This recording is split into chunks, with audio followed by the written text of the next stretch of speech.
안녕하십니까. 지난주에 이어서 이번 시간에 또 요약을 계속하도록 하겠습니다. 이번 시간에는 두아디라 교회 시대를 하겠습니다. 종교 암흑 시대이죠. AD 538년부터 16세기 초까지 다시 말해서 교회가 광야로 피신한 그런 시대입니다. AD 538년 유럽의 국왕들을 지배할 만한 강력한 교황권의 세력이 확립되었습니다. 교황권은 교회가 제시하는 교리와 지시를 거절하고 성경이 말하는 진리를 고수하기를 선택한 그리스도인들을 직접적으로 핍박하게 되었습니다.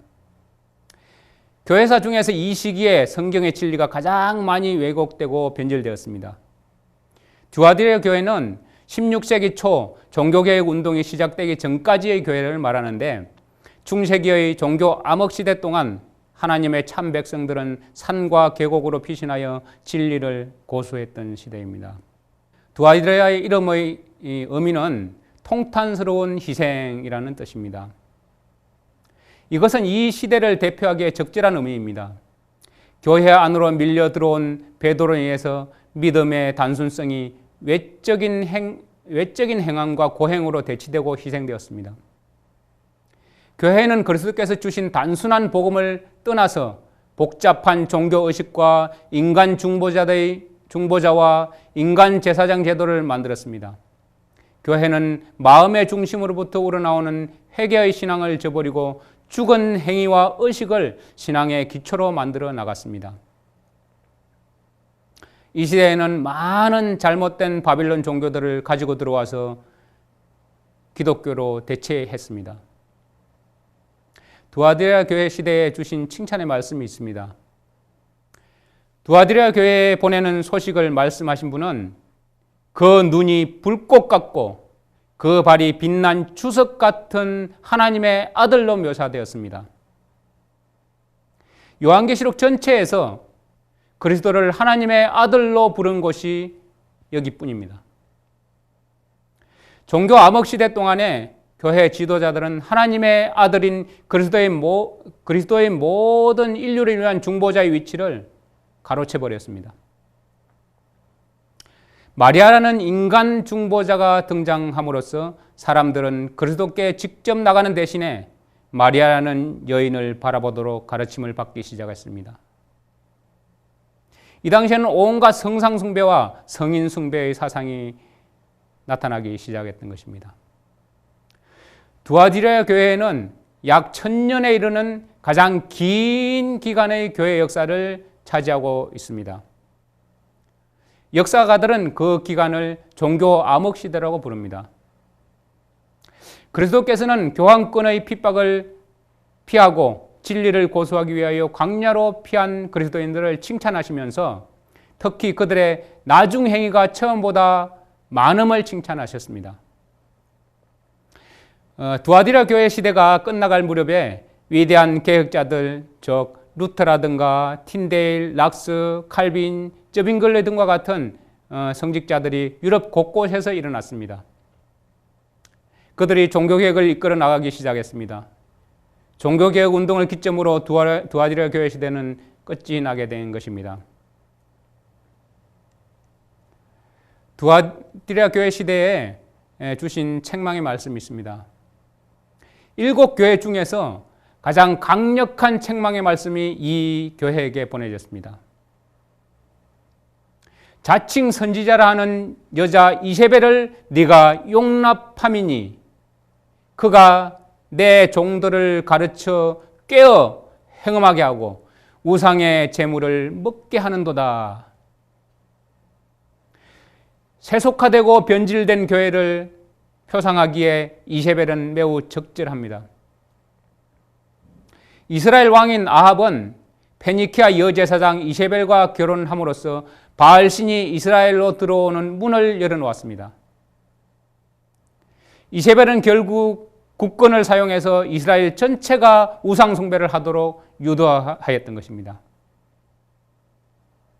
그러한 상황에서 엘리야 선지자가 아합 왕 앞에 나타나서 이스라엘의 배도를 책망하면서 3년 동안 이스라엘 땅에 비가 내리지 않는 대기근이 있을 것이라고 말하였습니다. 그러나 아하방과 이세벨의 추종자들은 엘리야의 개혁의 호소를 듣지 않았던 것입니다. 이스라엘의 왕인 아합과 이세벨의 결혼으로 인해서 이스라엘 전체가 배도에 빠지게 되었던 것처럼 우상 숭배와 이교 사상을 받아들인 두아디라 교회의 지도자들은 중세 암흑기 동안 교회에 주어졌던 엄청난 권력을 이용해서 각종 우상 숭배와 잘못된 교리들을 백성에게 강요하였습니다. 그것을 듣지 않은 사람들은 죽이기까지 했던 곳입니다. AD 538년에 저스티니안 황제는 로마의 주교를 이단자들을 교정하는 자로 세웠습니다. 로마 교회는 이단을 박멸한다는 명분을 앞세워서 교회의 지시와 가르침을 거절하는 신실한 그리스도인들을 투옥하고 참수하고 사형에 처했습니다. 이렇게 해서 교회가 정치 권력과 손잡고 사람들의 양심의 자유를 탄압하는 종교 암흑 시대가 시작되었습니다. 약 1000년 동안 교회는 영적인 대기근에 들어가게 되었던 것입니다. 하나님께서는 높은 산과 계곡의 토굴 속으로 당신의 백성들을 인도하셔서 보호해 주셨습니다. 그분의 백성들을 통하여 진리를 보존하고 개혁의 복음을 전파하셔서 두아디라 교회에 회개할 기회를 주셨지만 끝내 회개하지 않았습니다. 오히려 교회는 개혁운동에 참여한 개신교회들에게 대항해서 반개신교 운동을 전개했습니다. 하나님께서 보내신 복음을 보지 못하도록 수많은 사람들에게 눈을 가리고 말았던 것입니다. 두아디라 교회에 주신 권면의 말씀이 있습니다. 너에게 있는 것을 내가 올 때까지 굳게 잡으라. 이 시기 동안 어거스틴과 같은 사람은 성경의 위대한 진리인 부활에 관한 가르침을 크게 왜곡시켰습니다. 이 어거스틴은 지난번에 말씀드렸듯이 오리겐의 제자입니다. 오리겐을 열렬히 추종하던 그런 사람이었습니다. 성경은 그리스도의 재림시에 죽었던 몸이 실제적으로 부활하는 것으로 말하고 있음에도 불구하고 어거스틴은 죽은 영혼이 몸을 빠져나와 부활하는 것으로 왜곡하여 가르쳤습니다. 그 사상이 오늘날까지 오게 되었던 것입니다. 두아디라 교회에 약속의 말씀을 주셨습니다. 이기는 자에게 그리스도께서는 만국을 다스리는 권세를 약속하셨습니다. 교회가 엄청난 배도로 인해서 가장 길고 어두운 밤을 통과할 때 그리스도의 영께서는 하나님을 두려워하는 개혁자들을 일으키셨습니다. 위클립이라든가 허스 등과 같은 개혁자들은 종교개혁의 아침을 불러온 샛별과 같은 사람들입니다. 그래서 28절에 또 내가 그에게 샛별을 주리라고 말씀하신 것입니다. 자, 이제 16세기 초로 넘어가서 4대 교회 시대로 왔습니다. 이 시대는 종교개혁과 분열의 시대입니다. 16세기 초부터 18세기 말까지 많은 교파들이 탄생했습니다. 종교개혁 운동과 함께 진리와 단순한 믿음이 되살아나는 듯 했지만 개혁의 정신이 사라지면서 개혁자들의 후예들은 각기 다른 교파를 만들어 안주함으로써 개신교 운동이 분열되기 시작했던 것입니다. 4대 교회의 이름은 4대는 남아있는 것들 또는 새로운 것이라는 의미를 가지고 있습니다.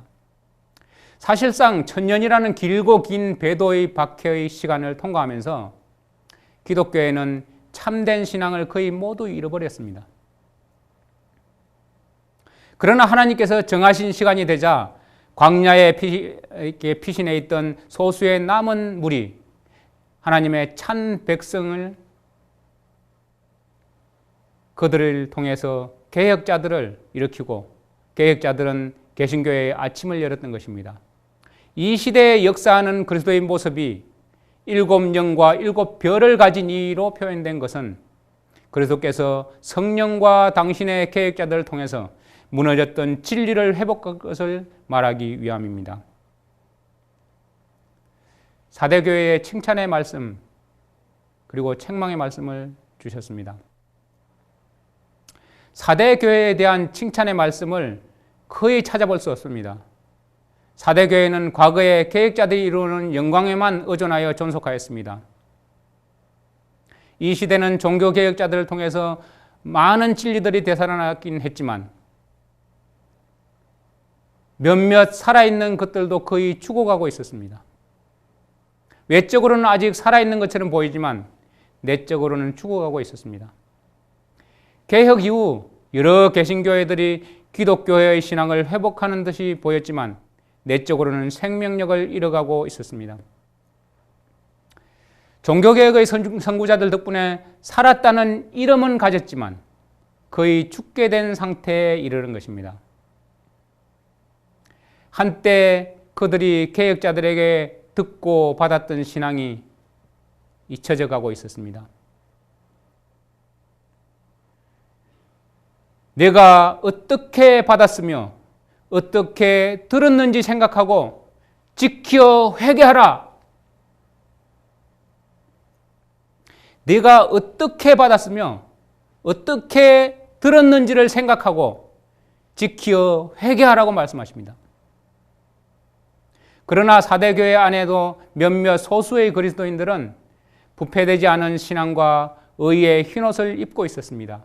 사대에 그 옷을 더럽히지 아니한 몇 명이 내게 있어 흰옷을 입고 나와 함께 다니리니 그들은 합당한 자인 영고라.